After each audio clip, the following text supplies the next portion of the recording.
Nosotros vamos a hablar del misterio de las dos más grandes revoluciones de la historia de la humanidad.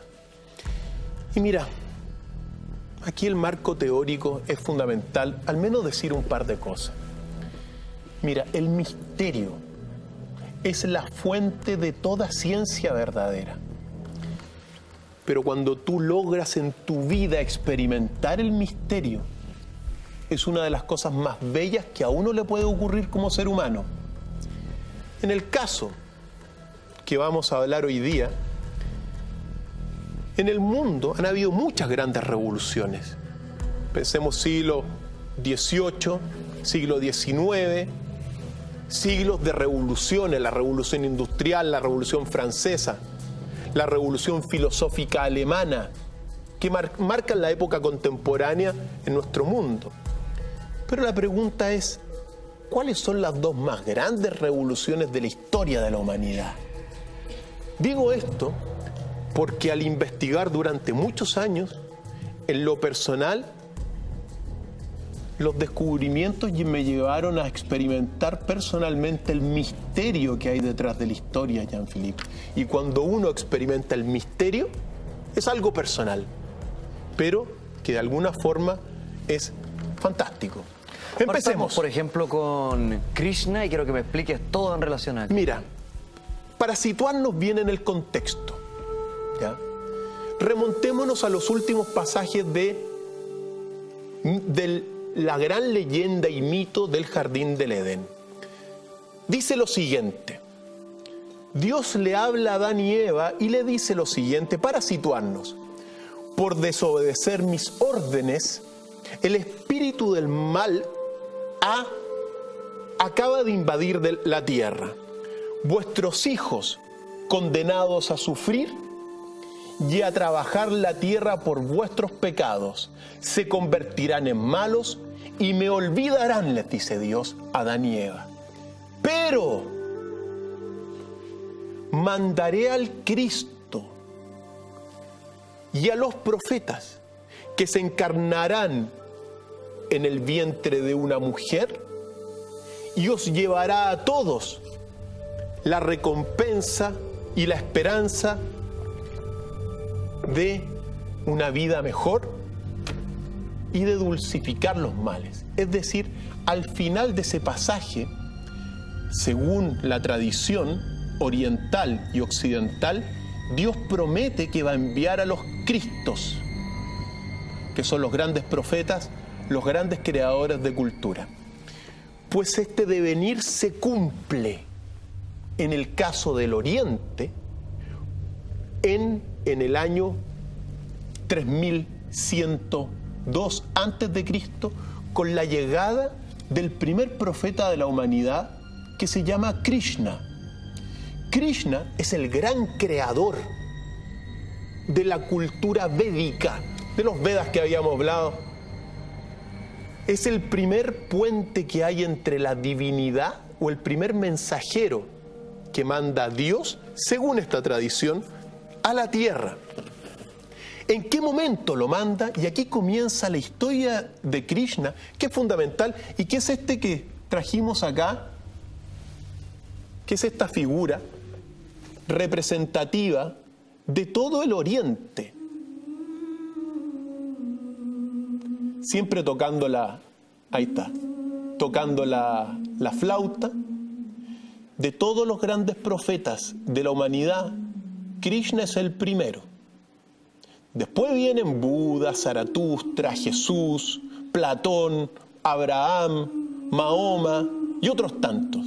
Pero el primero que viene es este que está acá, ¿ya? ¿Por qué Krishna se transforma en una gran revolución? Ahí está, mira qué bonito. Krishna significa puente entre Dios y el hombre. También es el azul, porque se le pinta, siempre tenía con la piel azul o negro, ¿ya? Pero en términos bastante concretos,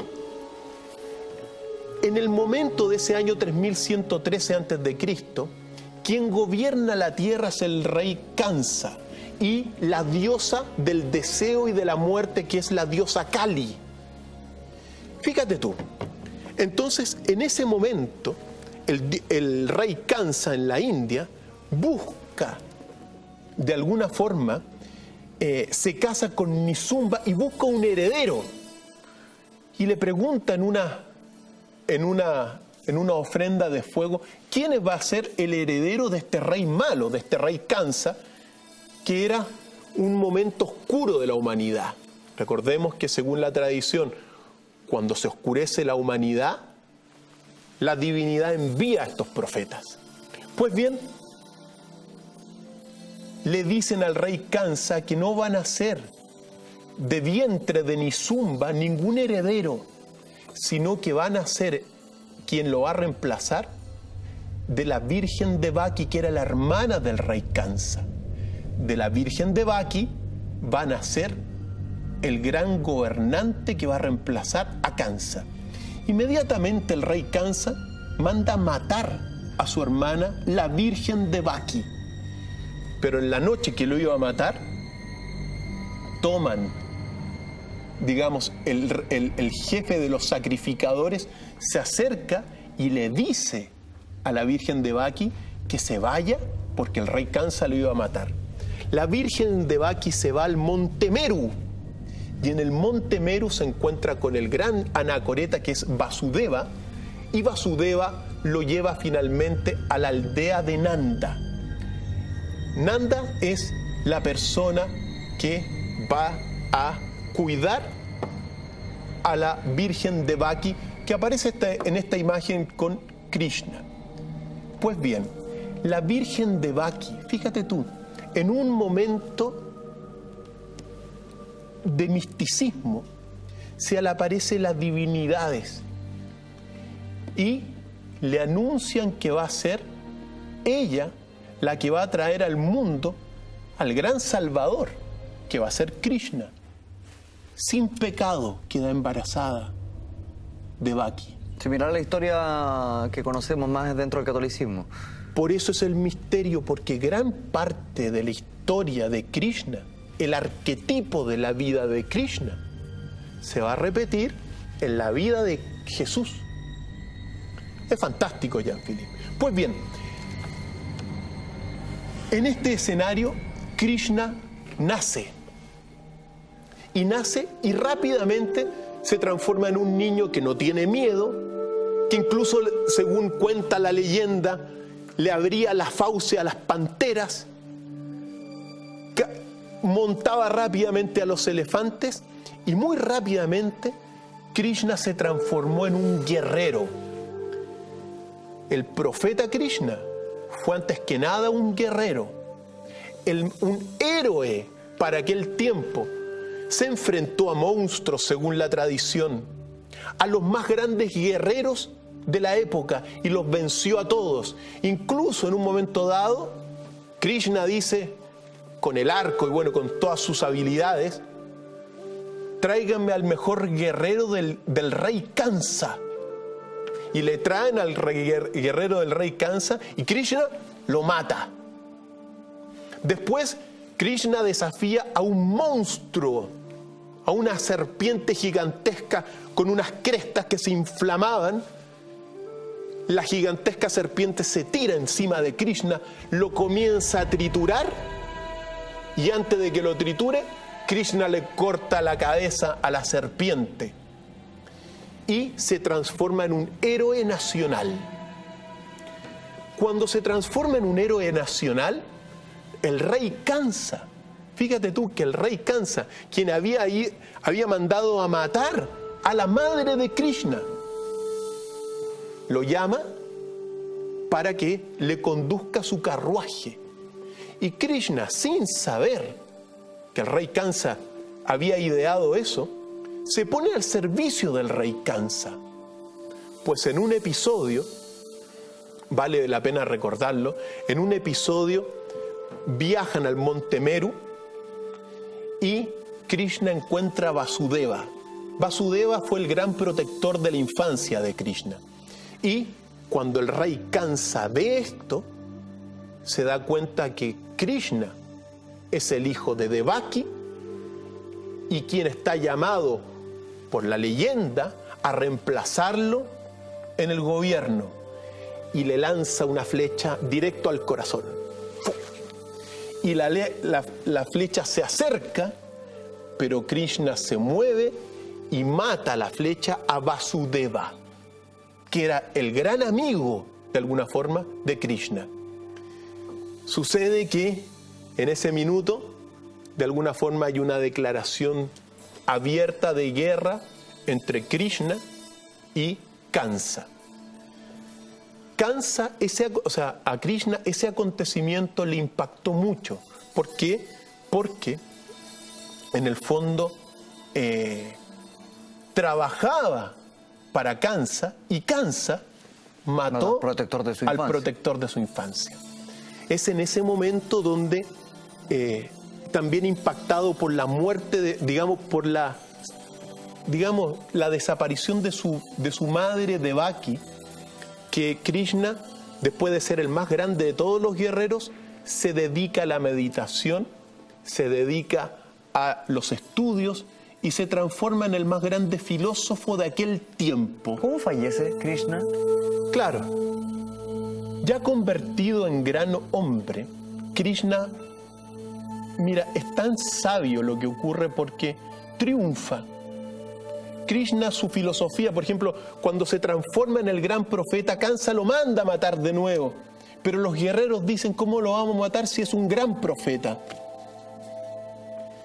Pues Krishna lo que tenía que hacer era sacrificarse y morir bajo la mano de su propio enemigo, para sembrar en su enemigo el germen de alguna forma que iba a cambiar al propio enemigo. Pues Kansa manda a unos arqueros a matar a Krishna, y Krishna, apoyado en un árbol, espera que los arqueros le lancen las flechas y lo maten. Así termina la vida de Krishna, pero al mismo tiempo, cuando sus enemigos lo matan, el gran mensaje de Krishna queda en sus enemigos, al igual que Jesús, como lo vamos a ver. Pues bien, esta es la historia de Krishna. Quiero, a propósito que tú me dices, al igual que la vida de Jesús, me gustaría, si es posible, establecer de inmediato el paralelo, Cristian, y que me expliques respecto a la vida de Jesús finalmente, cómo se vincula eso con Krishna basándonos en Jesús. Ya, mira, muy brevemente, decir que cuando Krishna muere, Krishna da origen a una gran civilización, que es la civilización del valle del río Indo. Una civilización donde las principales características es la primera gran civilización de la historia, donde el hombre y la mujer están en una igualdad social,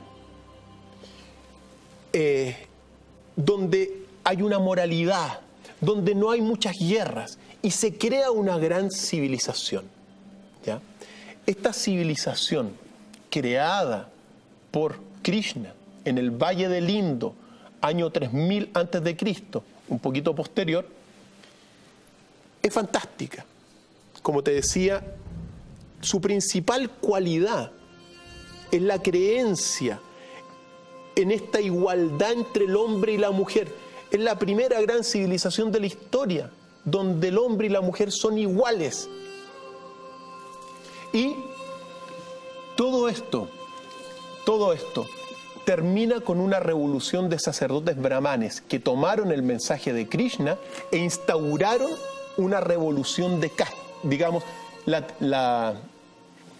instauraron todo lo que es la segmentación de castas, ¿ya? Tenía que decir eso, Jean-Philippe, aunque me demoré un poquito, pero para decir lo siguiente. En el caso de Jesús, ¿ya? Jesús nace en momentos de una decadencia, en una gran decadencia del Imperio Romano, similar a la India. Son tiempos previos de Nerón y Calígula, pero después nace Jesús, y sobre Jesús hay una verdadera... la vida de Jesús es bastante imprecisa. Se sabe, mira, es imprecisamente objetiva, por decirlo así. ¿Ya? Nace de una virgen, según la tradición, sin pecado concebido, igual que la tradición de Krishna. José es un viejo, igual que Nanda y de que Vasudeva, que son los protectores de Krishna. ¿Ya?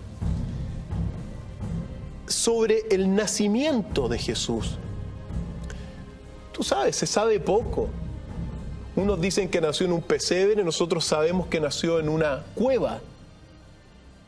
Que la estrella de Belén, no sabemos muy bien qué era. Unos dicen que no era una estrella, que era un objeto volador no identificado. Rarísimo. Pues bien, sobre la vida de Jesús, en los primeros, él muere en la cruz, según algunos testimonios, y cuando comienza el cristianismo primitivo, los primeros años, hay más de 30 evangelios sobre la vida de Jesús. Hasta el año 200, por ejemplo, eran canónicos 30 evangelios. Es decir, muere Jesús y comienzan muchas vertientes a enseñar el mensaje de Jesús. Los gnósticos, los arrianos, los judeocristianos y los cristianos propiamente tal, los paulinos. Pero eso es lo que ocurre con los profetas. Aparece el profeta y salen muchas escuelas. Claro, liderazgo. Muchas escuelas. Ahora, ¿qué es lo que sucede? Llegado el año 300, mira, durante el primer periodo de los primeros 300 años del cristianismo, los cristianos eran lanzados al león, eran perseguidos por el Imperio Romano. Los santos mártires de la Iglesia fueron los que de alguna forma sentaron las bases de la creencia cristiana en un politeísmo romano en decadencia. Los ejemplos de los santos mártires son inimaginables. Están, me acuerdo, los pasturantes de Siria, gente que eran cristianos, que se apartaban de la sociedad y que vivían como animales, comían pasto. Hay otros que construían, por ejemplo, unas montañas, una especie de montaña, se sentaban arriba y se dejaban morir bajo el sol para dar prueba de la creencia en un Dios que no es de este mundo. Con el paso del tiempo, esta creencia se fue de alguna forma metiendo en los corazones de todos los católicos, de todos los romanos de aquel tiempo. Y sucedió que ya en el año 325, la principal creencia de todo el Imperio Romano era la creencia cristiana. Pero como dije, muchas vertientes, y muchas vertientes en conflicto por las creencias. Y también muchos cristianos de aquel primer tiempo bastante violentos. Es parte de la historia. Pues bien, la gran revolución que ocurrió en el año 325 fue llamada por el emperador Constantino el Grande. ¿Qué es lo que sucedió? Constantino, en el año 324, reunifica el Imperio Romano después de ganarle una batalla a Licinio. Y al año siguiente se da cuenta que un imperio como este que había reunificado necesitaba a esta religión cristiana. Pero también se dio cuenta Constantino que la religión cristiana estaba muy dividida en facciones. Entonces llamó al concilio de Nicea, lo convocó, lo presidió y dio el discurso inaugural del concilio de Nicea, donde se reúnen 318 obispos cristianos de diferentes partes del mundo. Incluso estaban los arrianos, como Eusebio de Cesarea, que son defensores de diferentes tradiciones. Pues, ¿qué es lo que sucedió en ese concilio, que en el fondo representa una gran revolución en este caso comandada por Constantino. Lo que hizo fue, entre varios puntos, de los 30 evangelios que habían, y frente a los obispos que no se ponían de acuerdo, determinaron finalmente que solamente 4 evangelios iban a ser los que supuestamente transmitían la verdadera herencia y mensaje de Jesús: Marcos, Mateos, Lucas y Juan. Y el resto de evangelios fueron quemados, destruidos y perseguidos a todos aquellos que los profesasen. Esos son los apócrifos, ¿no? Los evangelios apócrifos son esos. Entre otras cosas también que ocurrió en ese concilio, por ejemplo, la elección del Papa antes del concilio era por sufragio del pueblo. Era una aclamación que decían: elegimos a tal Papa. Pues el concilio determinó que solamente los clérigos y posteriormente los obispos iban a poder elegir al sucesor de Cristo en la tierra. Es decir, se deja al pueblo cristiano fuera y no pueden elegir. Esas son algunas de las... Obviamente Arrio que era... Mira, se planteó en ese concilio el gran debate entre si Jesús era Dios o era el Hijo de Dios. Los arrianos decían que era el Hijo de Dios y que no podía ser Dios porque se había encarnado en un cuerpo material. Y la materia siempre ha estado asociada al príncipe de las tinieblas. Pues el concilio determinó que Jesús es Dios, luz de luz, consubstancial al Padre, es decir, lo mismo que el Padre. Parte de la revolución que ocurrió en ese concilio de Nicea.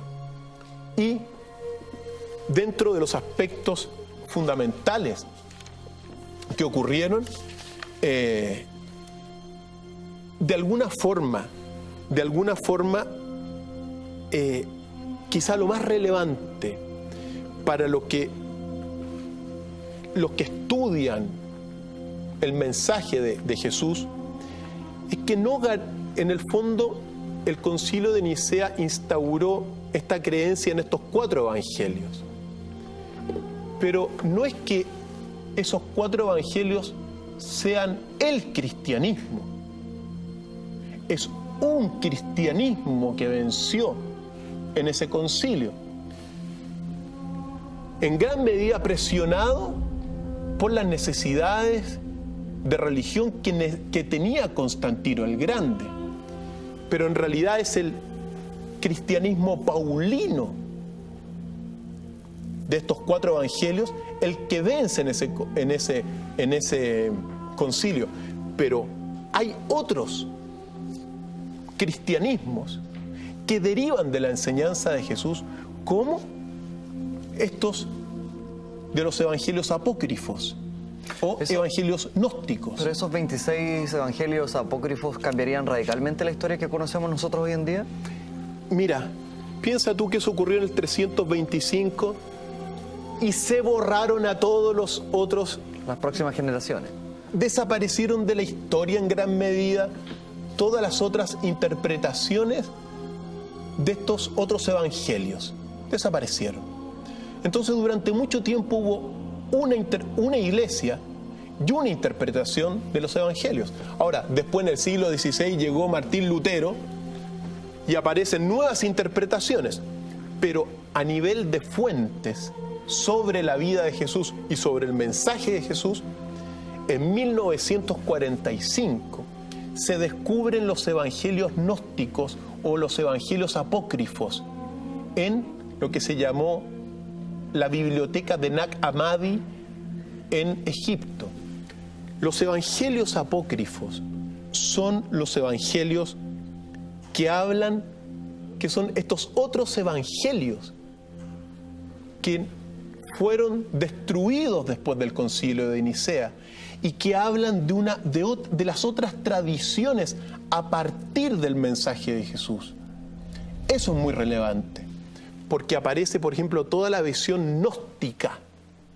Los gnósticos, evangelios como por ejemplo el Evangelio de María Magdalena, el Evangelio de Felipe, el Evangelio de Tomás. Piensa tú que los evangelios de la Biblia datan del año 60 al año 100. El Evangelio de Tomás es del año 50, es decir, es el más antiguo de todos los evangelios y descubierto recién en 1945. El Evangelio de María Magdalena data del 200. El Evangelio de Felipe data del 150.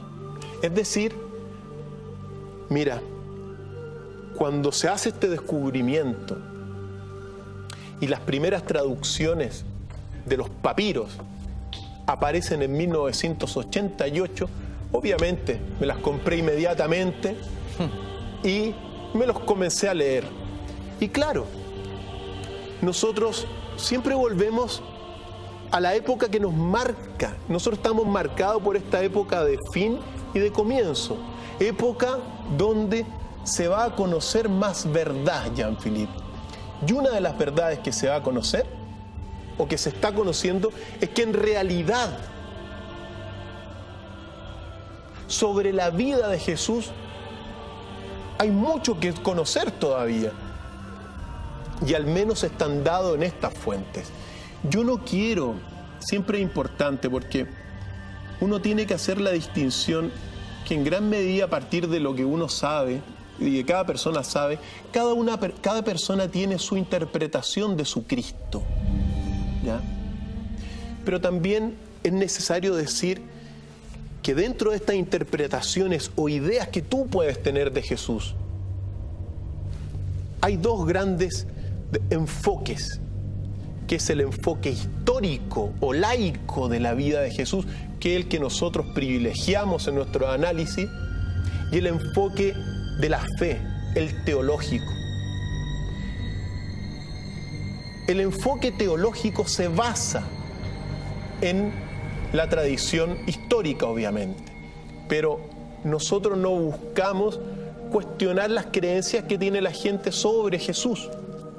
Sin embargo, tenemos que darnos cuenta de los nuevos documentos, joyas de la Escritura, que hablan de otras tradiciones. Nadie está de acuerdo, Jean-Philippe, en qué criterios imperaron en el concilio de Nicea para elegir esos 4 evangelios como los únicos verdaderos.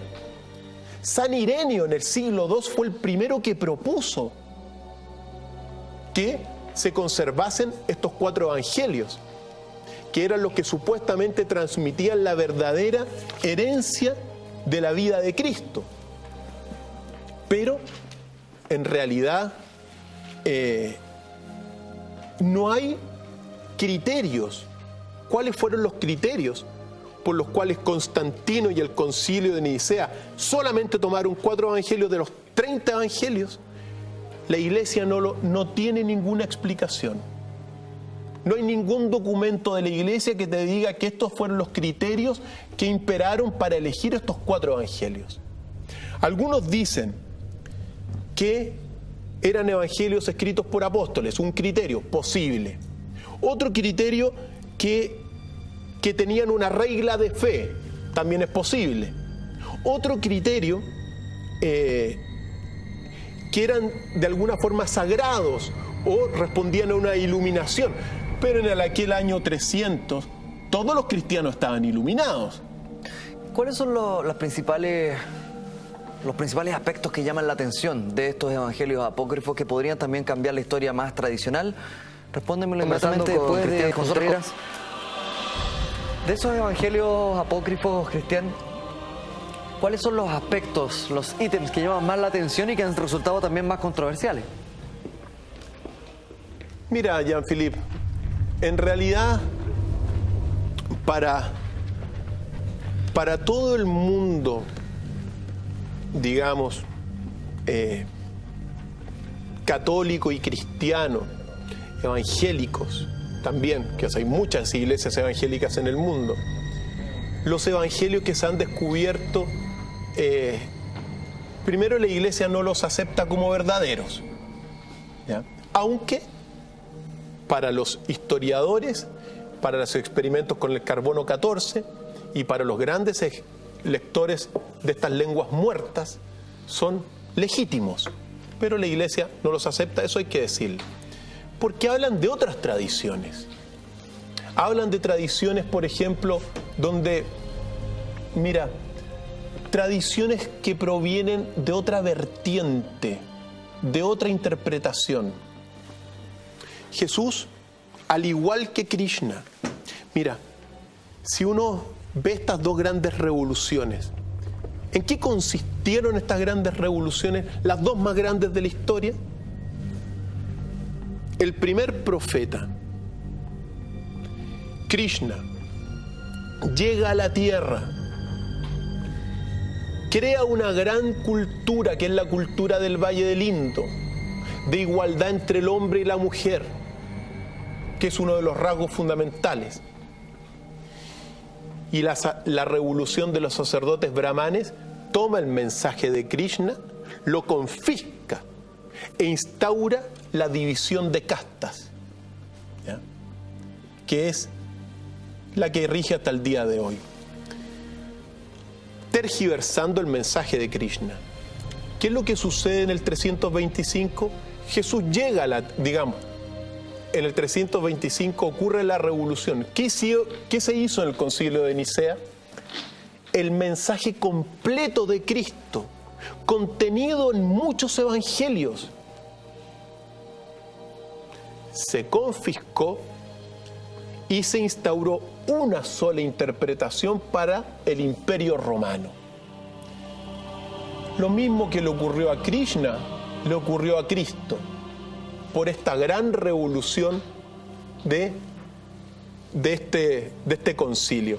Ahora, obviamente, hay mucho, es interminable la cantidad de cosas que uno puede descubrir sobre los nuevos mensajes que se están conociendo de Cristo.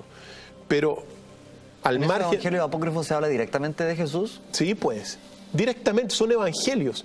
Evangelio significa que es la buena nueva de Jesús. Ahora piensa tú que habían muchos evangelios y que solamente se encontraron unos cuantos.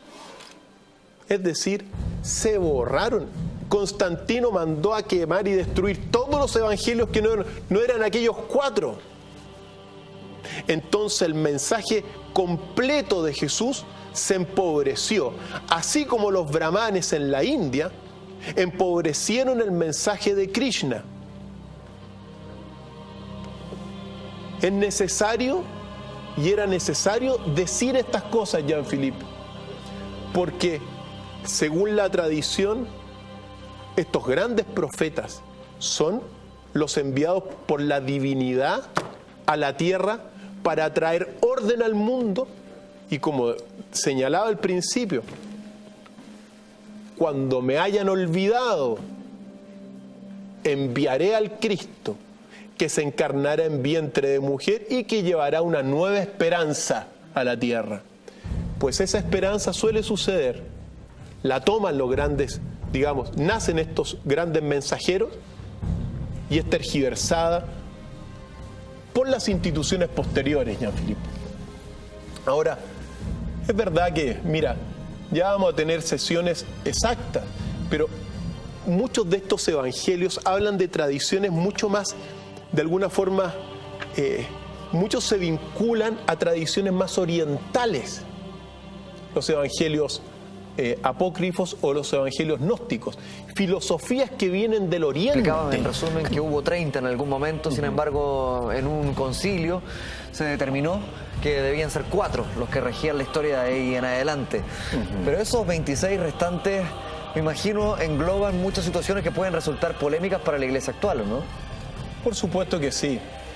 Mira, cuando uno, y vuelvo a insistir, Jean-Philippe, nosotros tomamos las fuentes históricas. No nos metemos en la fuente de fe, cada uno que tenga su propio Cristo. Lo que sí uno tiene que saber que hoy en día cuando uno habla de estos temas, en general las iglesias de la tierra se han vuelto tremendamente intolerantes, dogmáticas, y no hay diálogo.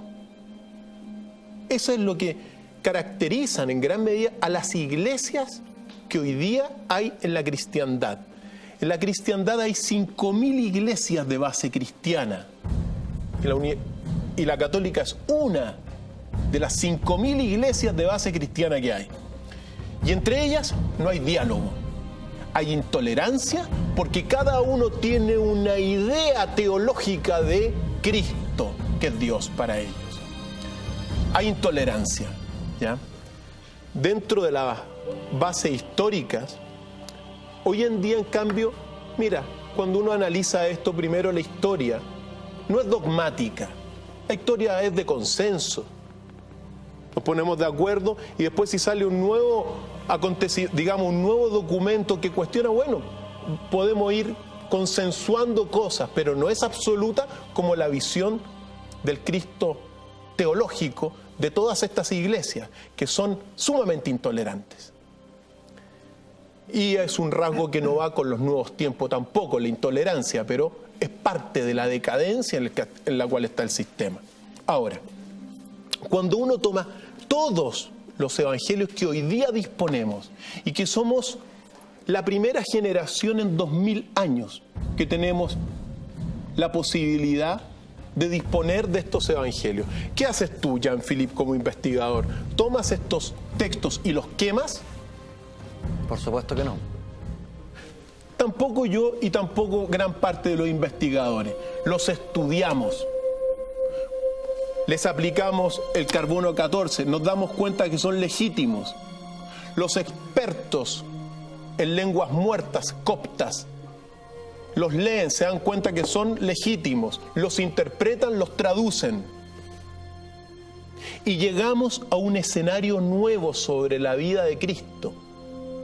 Ahora, yendo a la pregunta que tú me hacías directamente, ¿qué conclusiones uno puede sacar de estos evangelios?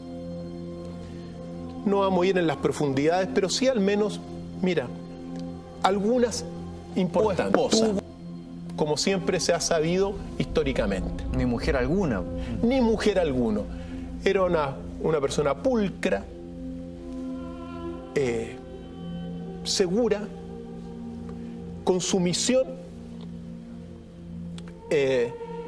se puede sostener. Sí, se puede sostener. Una visión. Y esa visión las tienen la Iglesia Católica y muchas vertientes evangélicas e iglesias evangélicas. Jesús es Dios. Y se acaba el punto. Intocable. Lo más grande de todos. ¿Ya? Pero también tomando las otras fuentes, uno puede decir, por ejemplo, que Jesús era casado con María Magdalena. ¿Se puede decir? Sí. Hay muchos evangelios, de estos nuevos evangelios descubiertos, como el evangelio de María Magdalena, como el evangelio de Felipe, como el evangelio de Tomás, que es el más antiguo de todos, donde uno puede sostener que Jesús estaba casado con María Magdalena. E incluso ahora en el 2012, y recién se acaba de publicar un nuevo evangelio, que es el evangelio perdido de la esposa de Jesús, datado en el 700 después de Cristo, pero legítimo en cuanto a su redacción copta antigua. Y ahí aparece a Jesús diciendo, los discípulos le preguntan a Jesús en este nuevo evangelio si María Magdalena es digna de ser discípulo de él y uno más de nosotros. Y Jesús responde en la cuarta línea, mi esposa. Y después dice, sí es digna de ser mi discípulo. Es decir, en estos evangelios uno puede decir que María Magdalena en realidad también era esposa de Jesús, también era una compañera, una preferida. Y así como se puede hablar de María Magdalena en estos evangelios apócrifos como la mujer de Jesús, ¿se da un cierto atisbo o quizás directamente se habla de hijos de Jesús? Mira, hay algunos pasajes donde aparece mencionado Sara como hija de Jesús. Es verdad. Se habla también que pudieron haber tenido 2 hijos, que tiene que ver con la leyenda del Santo Grial o la sangre real. ¿Es posible? También se puede decir eso, tomando estos nuevos evangelios. Es decir, estos nuevos evangelios te están mostrando a un Jesús más humano,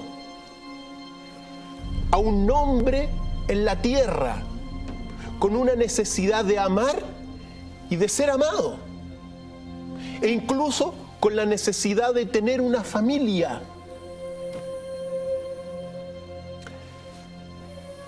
Pero si tú tomas otros pasajes también de los evangelios, hay un pasaje donde Jesús se dice: Salomé comió en la mesa del Señor y después ascendió al lecho de Jesús.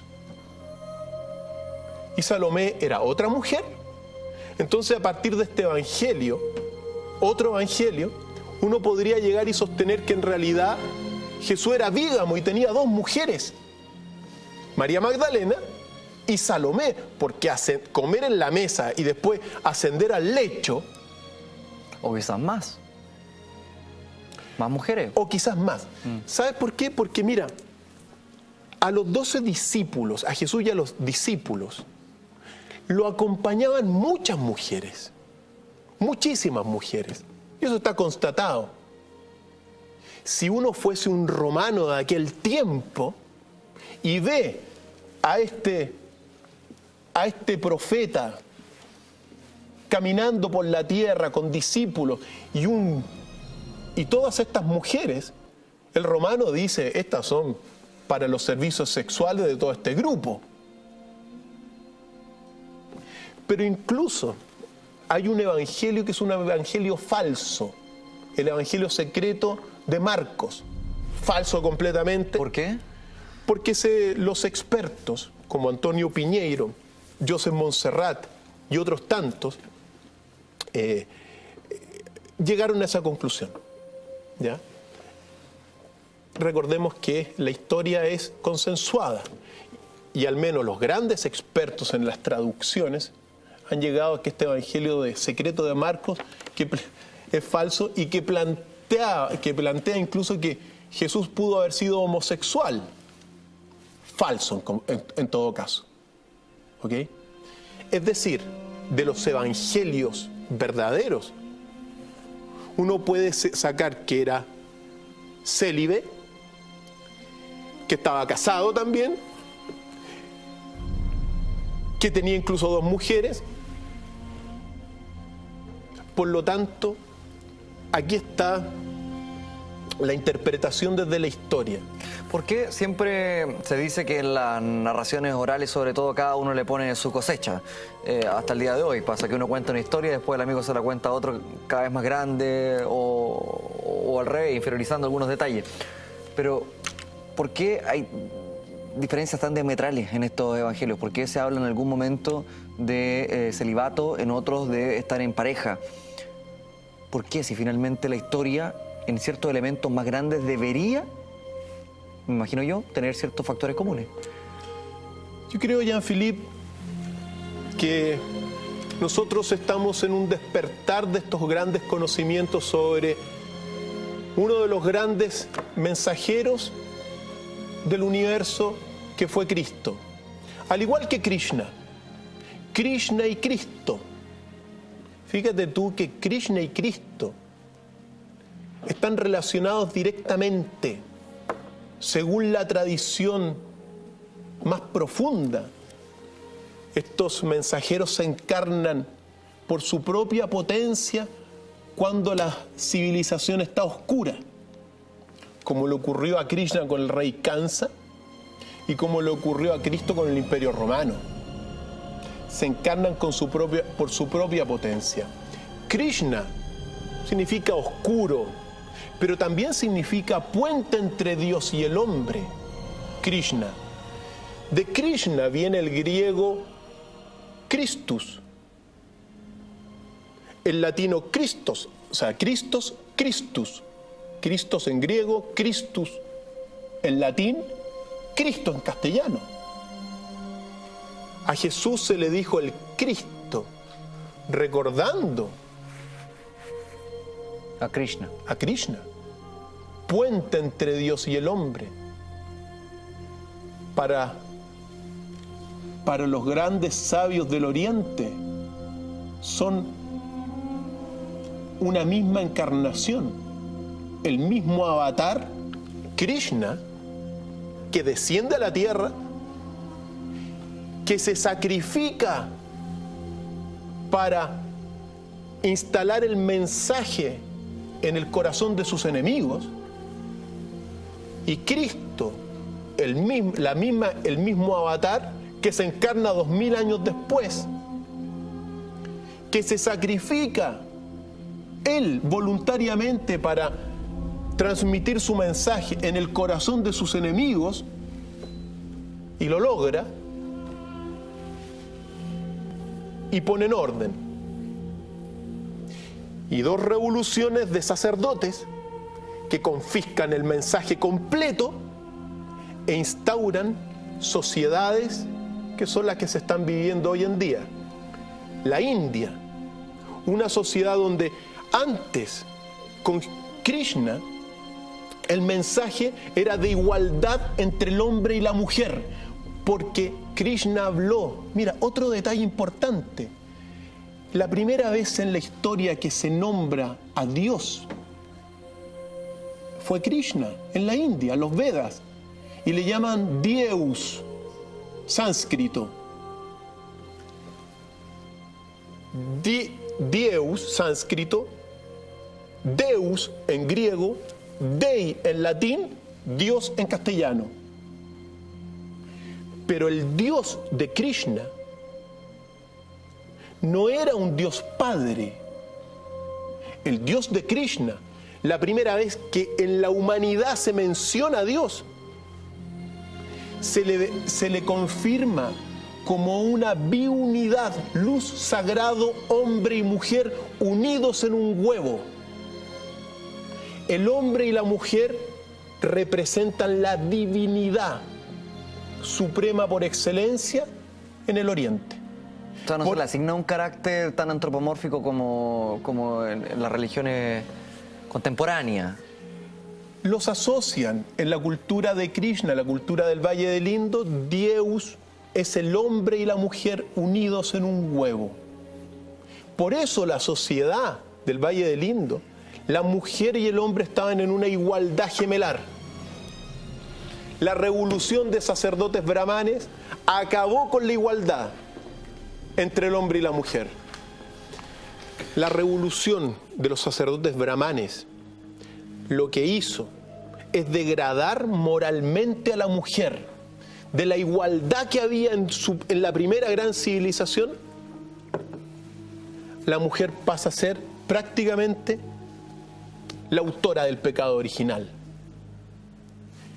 Lo mismo sucede posteriormente al concilio. Mira, es en el concilio de Nicea del 325. En ese año, por consenso y por también las presiones que hacía Constantino, que Jesús pasó a ser Dios.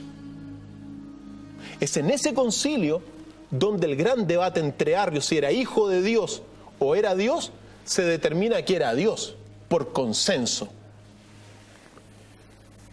Pero una de las cosas que sucede, tanto en la India y tanto en Occidente, son dos revoluciones que ordenan el mundo en el Oriente, y esta otra revolución ordena la creencia de Occidente. pero se instala en el mundo mucha ignorancia. Se degrada a la mujer en ambas revoluciones.